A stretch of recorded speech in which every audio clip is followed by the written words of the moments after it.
Olá, amigo do Efluente, seja bem-vindo a mais um episódio do EfluenteCast, um podcast onde um doutor em engenharia e um engenheiro ambiental, um professor e um aluno, um consultor ambiental e um operador de estações, um pai e um filho discutem e trocam ideias sobre o tratamento de águas efluentes. Esperamos que vocês gostem.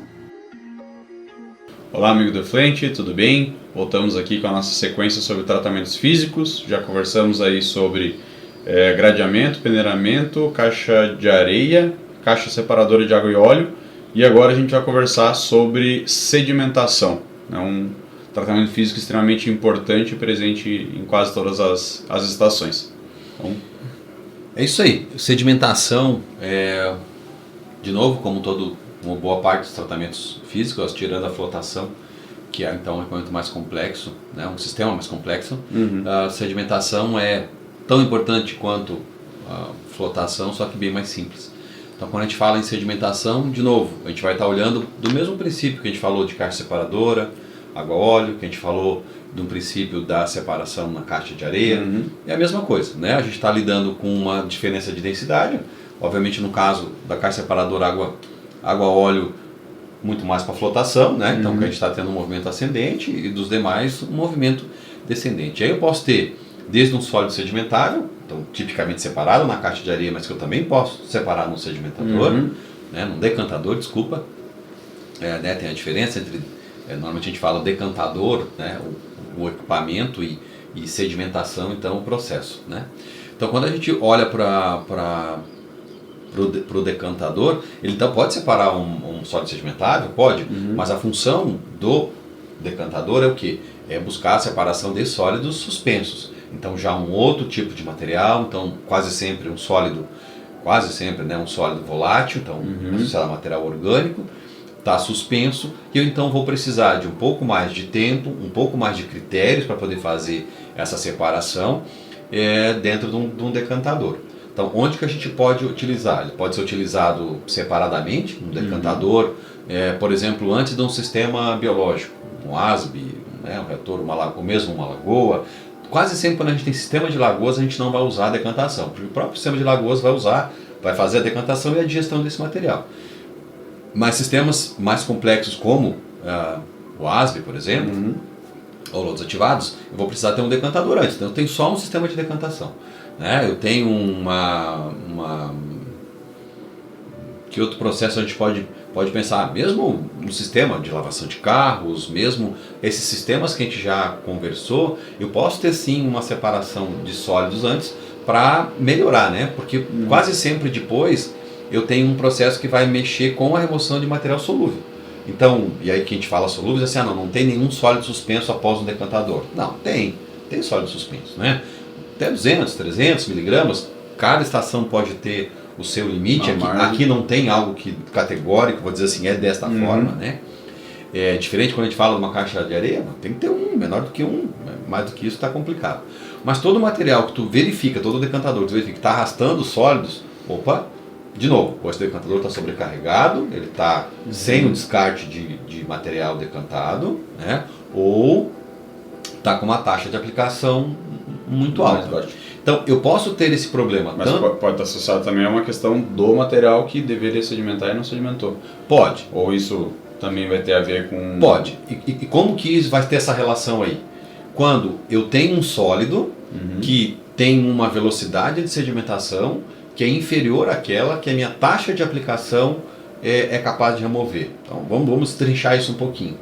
Quando a gente fala em sólidos e um decantador, quase sempre a gente está associando a um decantador contínuo, né? Então pode ter uma diferença, o batelado contínuo qual é? O batelado eu vou jogar lá para dentro o efluente, vai ficar um tempo decantando, um TDAH de 4 horas. Beleza, decantou, eu então faço a separação do líquido. Só que isso, vamos dizer assim, é o menor dos casos, né? A maior parte dos casos eu tenho um sistema contínuo. Vai estar entrando, quase sempre entra pelo centro e ele é lançado no fundo do decantador, e eu tenho a saída, né, do efluente tratado pela parte superior. E o descarte de fundo, que esse quase nunca é contínuo. É difícil sistemas que eu tenho descarte contínuo. Só quando eu uso o sistema de decantação em lodos ativados, que a gente chama de decantação secundária. Né? Então agora, teoricamente, a gente não fez aqui essa divisão, a gente está falando de uma decantação primária, que é aquela antes do sistema biológico, ou mesmo até junto, né, ou antes de um sistema físico-químico. Então eu quero só separar por processos físicos. Tá. Né? Sempre vai ser um processo físico, obviamente, dentro do decantador. Mas eu tenho esses fluxos dentro do meu decantador. Né? Então eu tenho um sólido que está sedimentando e eu tenho um fluxo ascendente de líquido clarificado que está saindo do decantador. Não pode ser maior, não pode ser uma velocidade tão alta a ponto de não deixar esse Então, esse sólido se a gente fosse entrar na teoria da sedimentação, a gente iria aqui muito longe, né? Eu acho que a gente não precisa, até por uma questão prática. Como que a gente pode associar isso em que eu equilibro essa relação entre o fluxo do meu sólido que está decantando com o fluxo do líquido que está sendo retirado do decantador? É a taxa de aplicação. Então a taxa de aplicação nada mais é do que uma velocidade crítica de sedimentação, que eu vou dizer, olha, se o meu sólido tiver, o meu sistema tiver uma velocidade maior do que essa, eu vou arrastar sólidos que tenham velocidade de decantação, né, de sedimentação menor do que essa, certo?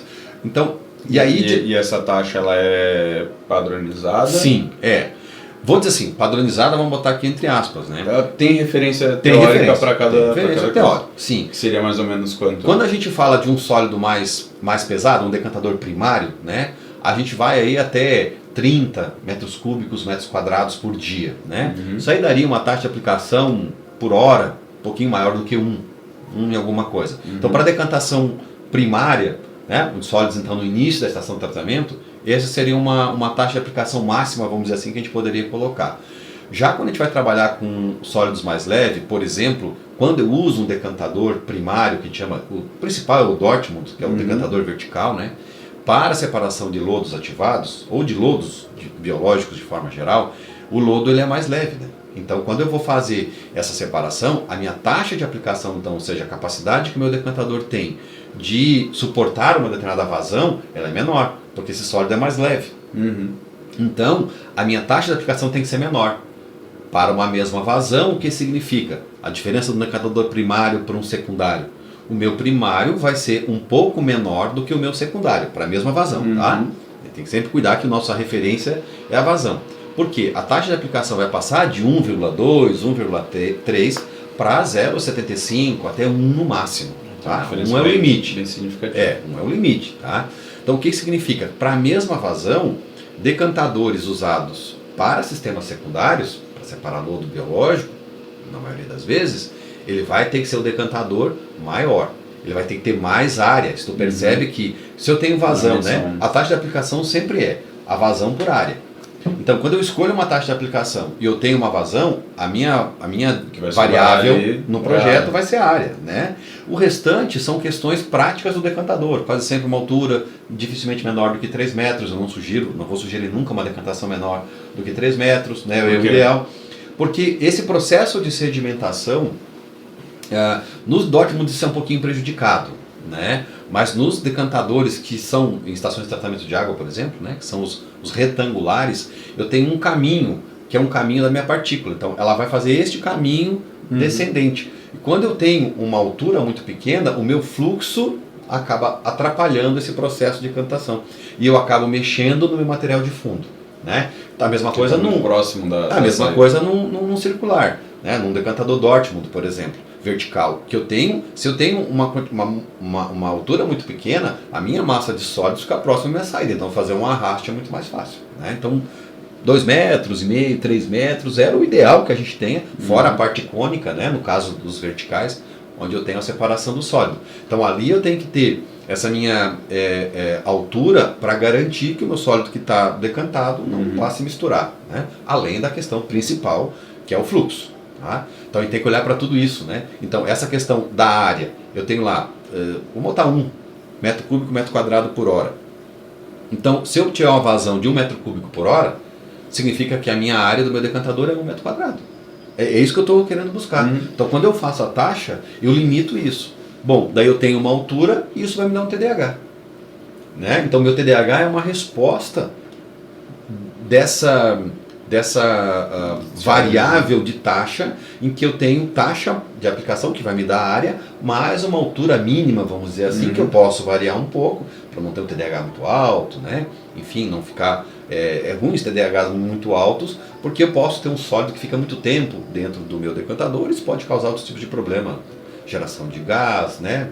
Gás Pode fazer tipo com anaeróbio. do flote também? Pode fazer. Né? E é comum até, às vezes, né? do decantador, o sólido ficou tanto tempo que ele gerou gás anaerobicamente, né? E isso vai deixar um floco, já é um floco meio leve, um sólido meio leve, ele pode flotar. E às vezes flota tudo, né? Flota uma camada inteira. Como é que tu vai fazer isso? Tu vai fazer esse processo de descarte. Cria o fluxo de fundo, nem que seja pequeno, mas cria o fluxo de fundo para te estar sempre arrastando esse material para fora. Isso aí. Esse material vai passar por uma desidratação e... Isso, seria o ideal, né? Uma desidratação e a destilação aí, de novo, dependendo de cada tipo de sólido, né? A classificação que esse sólido tem, classe 1, classe 2, enfim, né? A separação. Então, se a gente vai olhar da diferença entre o decantador primário, né, e o decantador secundário, eu posso usar um Dortmund que é tipicamente primário num sistema secundário? Posso, já vi usar. Né? Qual o problema? Qualquer variação na qualidade do lodo quase sempre prejudica o processo de separação. Né? É muito comum no sistema secundário a gente usar os decantadores circulares. Então eles têm muito mais área quando comparada à minha altura. Isso é bom porque ele diminui bastante a taxa de aplicação. Né? Então, tanto é que quando a gente vai dimensionar um decantador secundário, talvez a gente possa falar disso mais especificamente lá na parte de lodos ativados, a gente usa a taxa de aplicação, mas a gente usa também a taxa de aplicação de sólidos. Aí não usa só a taxa que é o TAH, né, que é a taxa hidráulica, né, mas a gente usa também o TS, que é a taxa de aplicação de sólidos, TAS, certo? Então, para poder dimensionar, e dentre essas duas áreas, escolhe a maior. Então lá você tem maior. Vai ter então a taxa de aplicação, por hidráulica. Por resultado ele vai ter a relação com o TDAH também.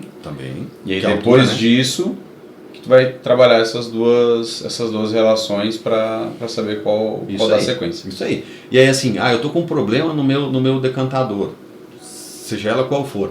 Bom, se eu não posso diminuir a minha vazão, eu não tenho como distribuir, né, adquirir mais um decantador, eu tenho que aumentar o peso do meu sólido, achar uma forma.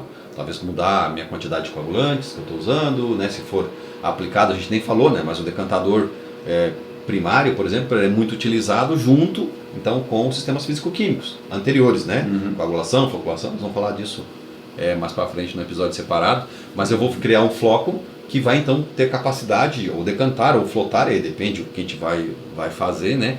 Mas eu posso aumentar esse peso, tem que aumentar essa densidade. Por isso que às vezes o pessoal usa polímero junto?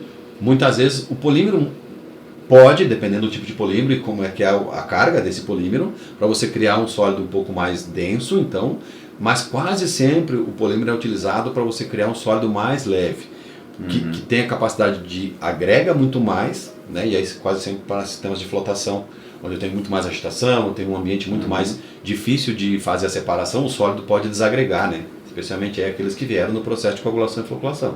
Diferente de um sólido comum, por exemplo, na bovinocultura, em que eu tenho lá, passa por uma peneira e eu tenho uma quantidade de sólidos enorme ainda. Isso não tem nada a ver com coagulação e floculação. Bem mais pesado. Né? Pesado.